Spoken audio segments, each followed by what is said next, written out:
Tai va, šiandien turim apeigas, palaidosim meno kūrinių kapinėse knygą Požemių paukščiai ir šitos knygos rankraštį. Toj knygoje yra daug žemės ir atėję iš ten ir jinai iliustruota krenais visais, jų nuotraukom. Ir tegul ta knyga grįžta atgal ten, kur skirta. Ir taip sukasi mirties ir gyvybės ratas. Požemių paukščiai. Man kalba grožis visų pirma yra po žeme. Sklinda į žemės. Esu pasakęs ir taip.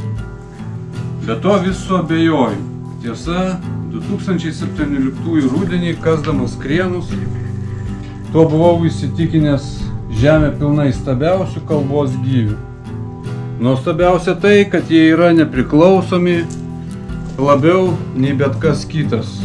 Laisvi šakotis, skverbtis, raitytis, šokti, vytis, tarpti, glausti, glaustytis. Laisvi ir nes aitrus. Mumifikavęsi skulptūriški įmygę, jų plastika žavi, juolab, kad slepiama, nors veikiau pasislėpusi.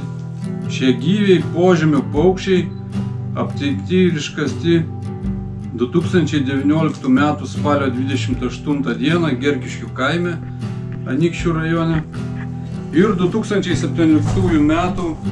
rugsėjo 9 d. Pandėlyje, Rokiškio rajone.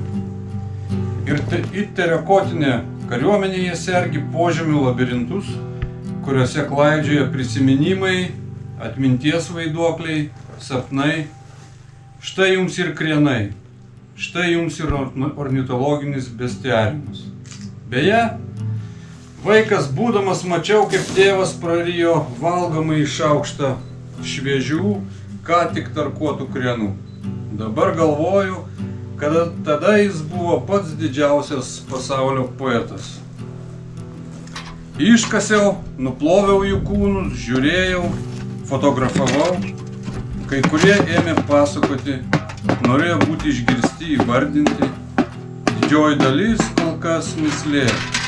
Romus, neatpažinti, nebylus, tarsi Velykų salos galvos, bet vis kalbinami. Tai tegul jie savo istorijos dabar kalbės, kurs po žemę. Nu va, iš čia paskui išleista šaknis. Kremuoti. Ir krenuma procesas tęsis. Pokytį.